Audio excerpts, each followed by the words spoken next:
Señoras y señores diputados, informe anual tras informe anual, no ha dejado de repetirse que la política exterior de México está basada en principios y preceptos de conducta basados a su vez en normas de derecho internacional. Año con año, la enunciación litánica de estos principios ha sido parte obligada del documento y se hablaba sin fallar de autodeterminación, no intervención, soluciones pacíficas, igualdad jurídica entre Estados, cooperación internacional, proscripción de amenazas o del uso de la fuerza, lucha por la paz y la seguridad. Asimismo, hemos escuchado la reiteración casi ritual de la defensa de los derechos humanos, la soberanía sobre los recursos naturales, la defensa y la práctica del derecho de asilo, la búsqueda de una justicia económica internacional, el respeto al pluralismo ideológico, la búsqueda de una práctica democrática en la toma de decisiones de la comunidad internacional y la solidaridad latinoamericana. Se afirmó siempre que el interés principal de México en materia de política exterior es la preservación y el fortalecimiento de la soberanía nacional,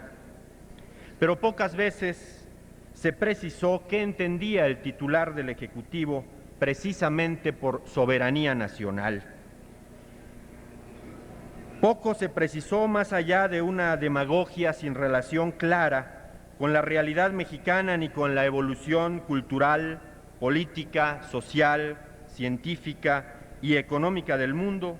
que ha ido transitando hacia nuevas ideas, hacia nuevas expresiones, hacia nuevas normas, hacia nuevos objetos y hacia nuevas acciones y conductas en todos los ámbitos de la vida humana, y ha ido dejando atrás prejuicios de todo tipo para acercarse sin niebla en los ojos a la realidad, no para dejarla como la ve o la mira, sino para poder transformarla realmente, es decir, para tratarla como lo que es, si es que se quiere hacerla llegar a lo que se quiere que sea. Ahora, el primer informe ha sido más preciso. En materia de política exterior, da breve cuenta del cambio mundial que vive el mundo. Señala que en este cambio las naciones corren el riesgo de desaparecer como tales. Indica que el secreto de la fortaleza nacional para enfrentar el cambio mundial acelerado es la transformación del país, siempre y cuando se haga a partir de la claridad en relación con lo que es importante para México. Finalmente, asevera que en este ámbito de la importancia, lo fundamental es la soberanía de la nación. Enseguida, el documento desarrolla el contenido que su autor da a la expresión soberanía de la nación. Es una explicitación que me parece relevante en sí y también por sus consecuencias lógicas y políticas, ya que precisamente se entiende que la política exterior es instrumento para fortalecer la soberanía nacional, según lo establece el autor del informe. Para él, la soberanía de la nación es la facultad de la organización política de los mexicanos para conducir por nosotros mismos el camino de nuestra vida pública entre las demás naciones del mundo. Y esa organización política, dice, solo será capaz de garantizar esta conducción si logra que el país produzca riqueza y la distribuya con equidad, si logra ser fiel al compromiso de respetar la iniciativa comunitaria y la superación personal, si consigue que en la formación y en la conducción del Estado aumente el peso del ciudadano y de las organizaciones sociales, Sí, por tanto, logra que la unidad, la democracia y la justicia social conviertan a México en un país fuerte. El licenciado Salinas remató su reflexión aseverando de manera más que categórica que este es el único camino para afirmar la soberanía de México. No me parece pues errado concluir que el informe ha establecido teóricamente la vinculación tan estrecha como ineludible que hay entre política interior y política exterior. Un país sin política interior sana carece de soberanía nacional y por lo tanto carecerá de política exterior nacionalista y soberana. Dicho de otro modo, esto equivale a afirmar que sin esa soberanía nacional que depende de la política interna, el Estado no tiene nada que hacer en el ámbito internacional. Sin ella, señala el propio informante, carece de sentido proponerse otras metas, porque esas metas ya no serían nuestras. Y en este ámbito podríamos decir hoy lo mismo que señalara desde esta tribuna el martes pasado nuestro compañero Gerardo Medina Valdés. ¿Cuántos años, cuánta prepotencia, cuánto absurdo, cuántas desgracias tuvieron que pasar para que desde la cúspide del poder se aceptara en voz alta, con lujo de justificación y exceso de aplausos, lo que hasta hace poco se tachaba de injustificable y se rechazaba sencillamente porque lo decía la oposición? Oposición que afirmaba que la política exterior no es instrumento al servicio del Estado, sino instrumento al servicio de la nación. Cuando menos desde 1962, Acción Nacional señaló que la exigencia radical para una política exterior correcta es la normalidad política interna que se estructura sobre la vigencia real de los derechos humanos y la justicia social, y que exige que la actividad y las instituciones políticas internas estén organizadas para la realización del bien común nacional y que la legitimidad de la autoridad nacional se funde en la representación del pueblo expresada mediante el voto libre y respetado. En efecto, sin esta normalidad interna, lo que habría sería soberanía del Estado y no soberanía de la nación. Lo que habría sería usurpación de la soberanía de la nación y por tanto perversión de la política exterior. Lo que habría sería una entidad monstruosa que no reconocería autoridad superior a sí misma, dominada por un grupo o por una persona cuya voluntad, cuyo capricho, cuyo interés harían la ley o tendrían fuerza de ley, irresponsables hacia afuera porque son absolutistas hacia adentro, para la cual los ciudadanos mexicanos serían únicamente súbditos, puesto que solo adquirirían rango de nación en la medida en que se consideraran a sí mismos engranes del Estado. Entonces, cuando esto sucede, en el exterior se usa el pretexto del Estado para justificar lo que se haga por parte de un grupo en el poder, incluso en contra de la propia nación. Por el contrario,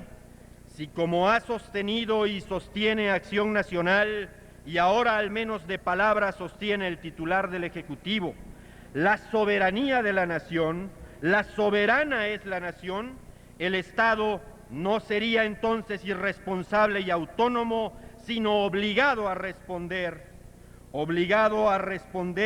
ante la nación, controlado por la nación y dirigido por la nación. No habría pues razones de Estado para justificar el atropello, la disolución o la agresión interna o externa a la nación, sino razón nacional que le exigirá al Estado no solo ser fiel a la nación soberana, sino más allá a comunidades más amplias de historia, cultura y destino, a las que desde su especificidad la nación pertenece. En este caso, es exigencia latinoamericana de responsabilidad común y fraterna frente a la patria grande. Soberanía nacional implica justicia social y democracia, según el texto que se comenta. Así lo ha expresado Acción Nacional, y yo diría que primeramente exige democracia porque esta es precisamente el método por el cual la nación se convierte en soberana sobre su propio Estado. La democracia hace del Estado el siervo de la nación, y solo como siervo de la nación el Estado en el ámbito internacional puede salir de la lógica política del acreedor y el deudor. De la del deudor, porque solo solicitará lo que la nación le autorice para usarlo en lo que la nación necesita. De la del acreedor, porque solo pagará lo que la nación le permita en función de la justicia social, elemento de la soberanía. Si hoy se habla desde el poder de soberanía nacional como de lo fundamental, habría no solo de criticarse, como el informe lo hace, el estatismo económico, tendría que ponerse en tela de juicio al Estado deudor que contrajo compromisos sin siquiera en algunos casos someterlos a la representación nacional.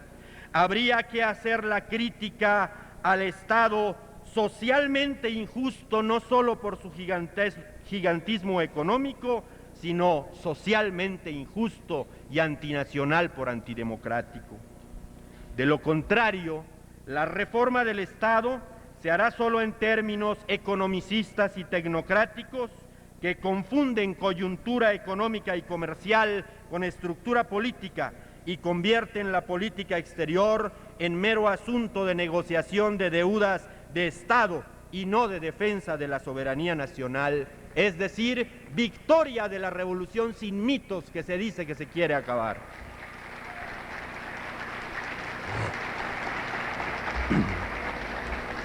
No creo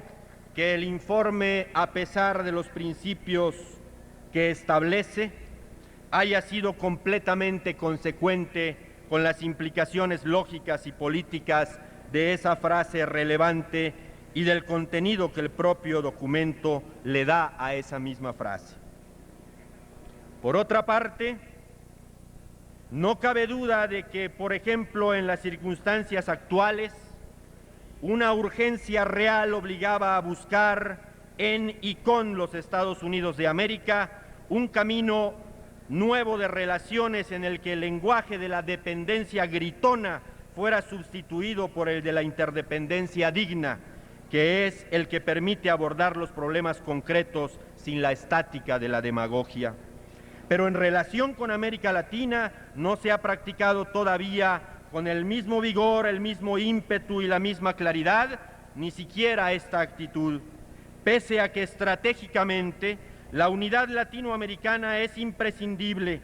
pues solo la integración continental puede garantizar justicia social internacional y a través de esta justicia social nacional. La doctrina de la buena vecindad no es nuestra, es de ellos,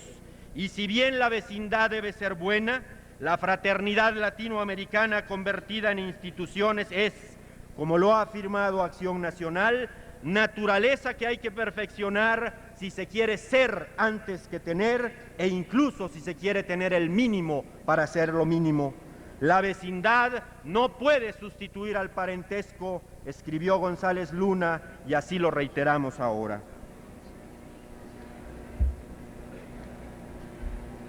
Si por otra parte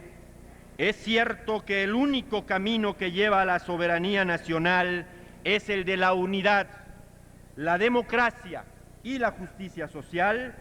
todo acto de política exterior debe ser instrumento para lograr democracia, justicia social y unidad interna.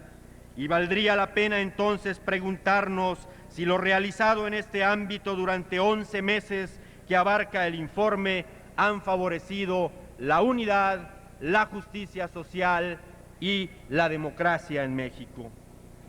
Ahí está el proyecto enunciado verbal y teóricamente. Habrá que ver si hay consecuencia en los actos. Y los actos, si algo tienen que ver con los principios del proyecto, tienen que comenzar en México y no fuera de México, porque la soberanía nacional, dice el proyecto, es lo fundamental y en México hay que hacer la justicia social y la democracia y no fuera de México con discursos. Aquí, en el respeto a los derechos humanos y políticos de los mexicanos, aquí, con la justicia social y la democracia, o no habrá política exterior, simple y sencillamente porque no habrá soberanía nacional.